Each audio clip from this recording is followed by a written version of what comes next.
Olá pessoal, tudo bem? Hoje a gente vai conversar sobre um livro que foi escrito por aquele cara que foi considerado o humanizador da ciência do comportamento. Ele é o Skinner e a obra é Sobre o Behaviorismo.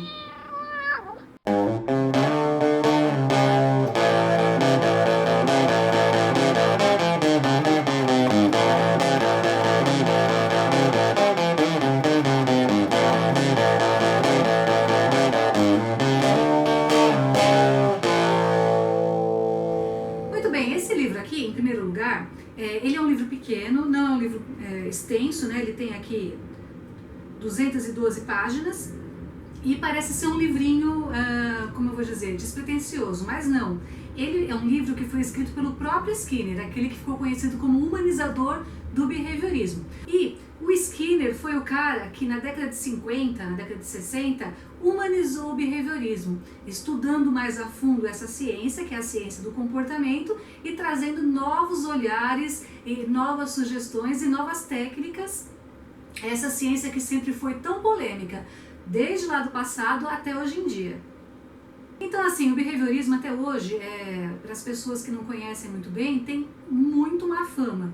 Por quê? Porque o behaviorismo é conhecido principalmente pelo pessoal da educação, né, para as pessoas que estudam as matérias pedagógicas, como um adestramento de crianças. E na verdade não é bem assim. Lá no comecinho, o John Watson falou uma frase, né, proferiu uma frase que é repetida até hoje. Ele falou assim, que se caísse na mão dele qualquer criança, ele conseguiria transformar essa criança ou num ladrão, ou num assassino, ou num homem de bem. Por quê? Porque ele acreditava no ambientalismo, que o ambiente molda o ser humano independente de qualquer outra questão, de qualquer outra influência, né? Vamos dizer assim. E tem gente que acredita nisso até hoje, que acha que o behaviorismo é isso. E não é, porque o behaviorismo passou por muitas mudanças, né? O Skinner foi o cara que fez o neo-behaviorismo na década de 50 e 60, porque ele modernizou esses conceitos. Então, as pessoas não são ratos prontas para serem condicionadas, não é nada disso. E essa obra visa justamente a esclarecer essas coisas, a esclarecer esses fatos, e o Skinner se esforçou, né, em deixar bem claro aqui quais são os pressupostos principais do behaviorismo para que as pessoas não confundam com adestramento de pessoas ou de crianças, né, ou com manipulação mental ou qualquer coisa que seja. Então assim, o livro já começa lá na introdução com uma afirmação que diz: o behaviorismo não é a ciência do comportamento humano, mas sim a filosofia dessa ciência. Então o intuito desse livro é explicar qual é a filosofia que está por trás da ciência do comportamento. E aqui ele fez 20 afirmações, logo no comecinho, assim, das maiores bobagens que as pessoas pensam a respeito do behaviorismo, né? Daquelas afirmações folclóricas, que behaviorismo é manipulação, né? Lavagem cerebral, que é só para controlar as pessoas, e ele fez essas afirmações se comprometendo a refutar todas elas ao longo da obra. Por exemplo, ó, a primeira aqui: o behaviorismo ignora a consciência, os sentimentos e os estados mentais. Então, geralmente, quando você fala com alguém sobre behaviorismo, a pessoa já fala: mas o behaviorismo não considera as emoções, nem os sentimentos, nem o inconsciente, né? Só considera o comportamento, só analisa o comportamento. Será que é isso mesmo? Então, esse livro aqui vem elucidar essa e outras questões. Nesse mesmo capítulo ele fala que as afirmações do Watson são vistas como um registro histórico, tá? Ninguém mais leva tão a sério aquilo lá. Claro que tem gente que leva, né? Mas o próprio Skinner não considerava a ferro e fogo as afirmações do Watson. Então, ele falou que ele vê mais como um registro histórico do que como uma verdade absoluta.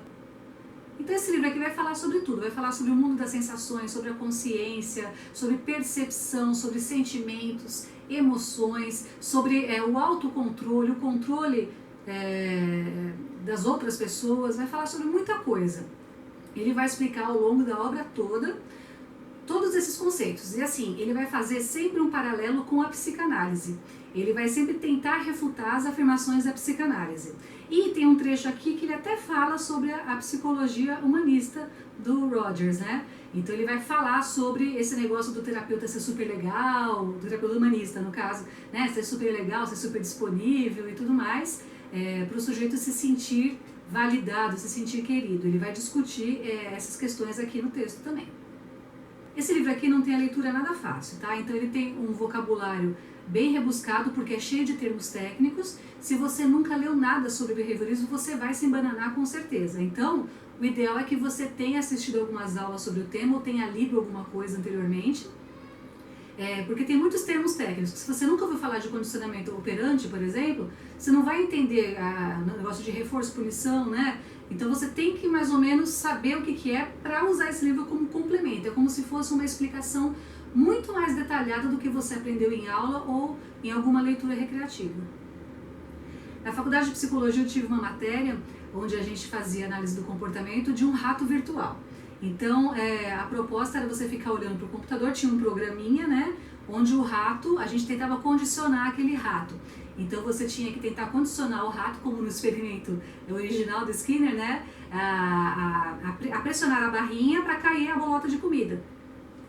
E assim, eu achei bem chato fazer. Por quê? Porque primeiro que era um rato virtual, né? Então é um programa, você sabe que aquilo ali alguém programou, então não dá pra saber se é fidedigno aquilo. Tipo, claro que não é, né?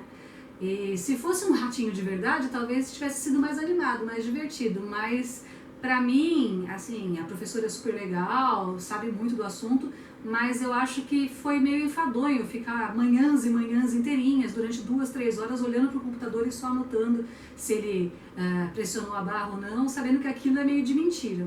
Se fosse um organismo vivo mesmo, um ratinho de verdade, né, claro que respeitando todas as leis aí que protegem os animais, acho que teria sido bem mais divertido.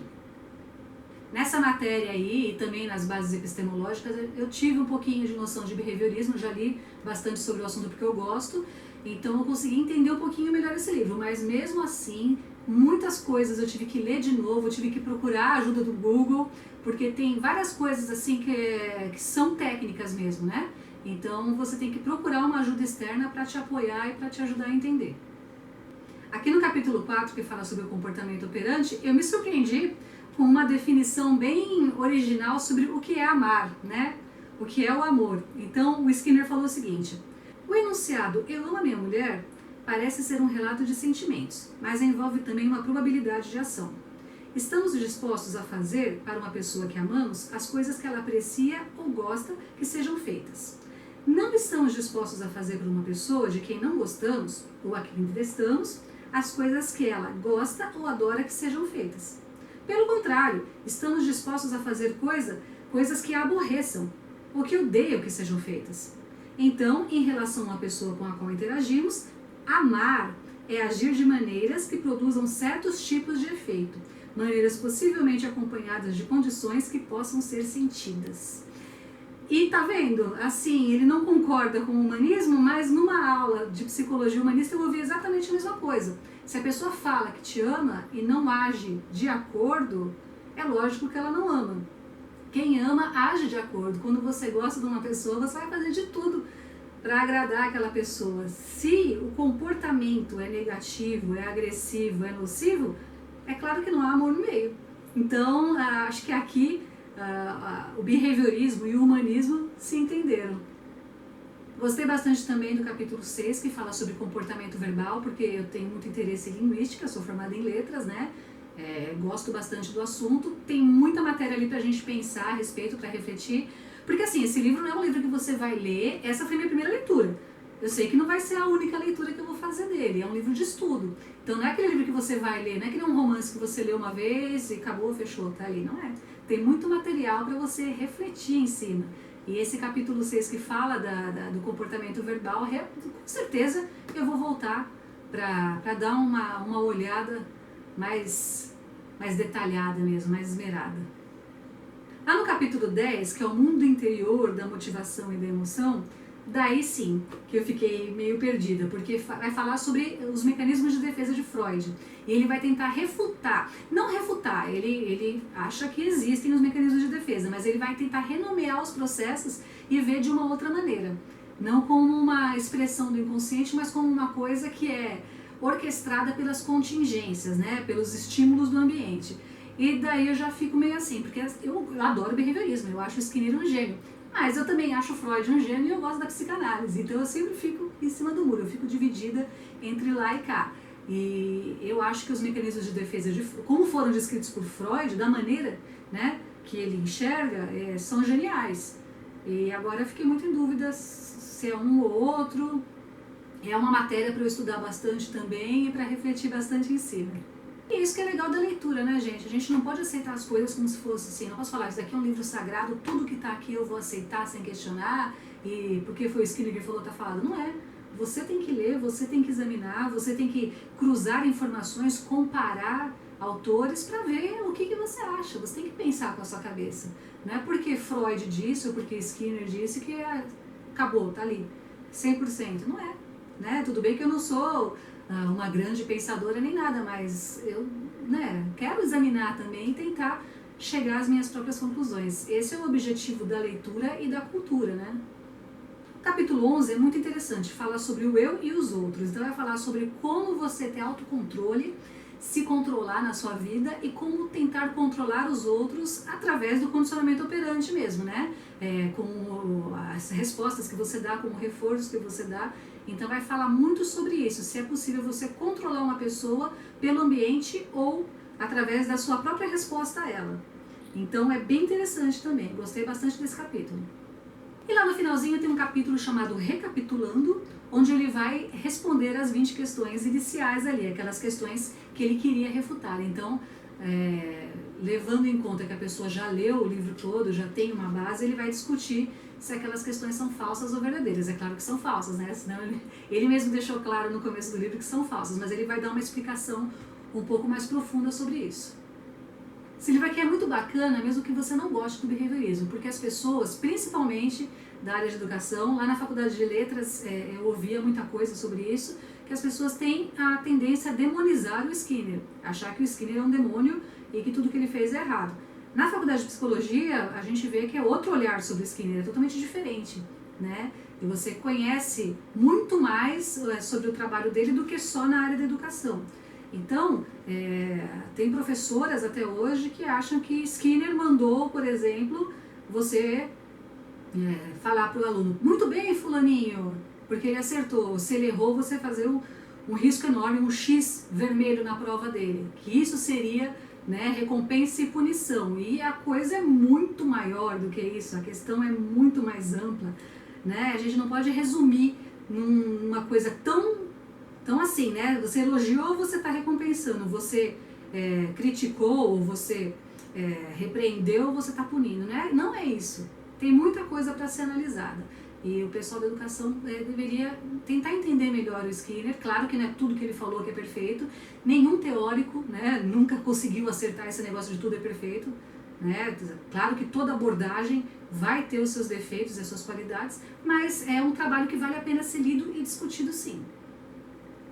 É isso aí, essa foi a nossa resenha de hoje. Se você gostou, dê o seu joinha, inscreva-se em nosso canal, compartilhe este vídeo com seus amigos e até a próxima resenha. Um beijo, tchau!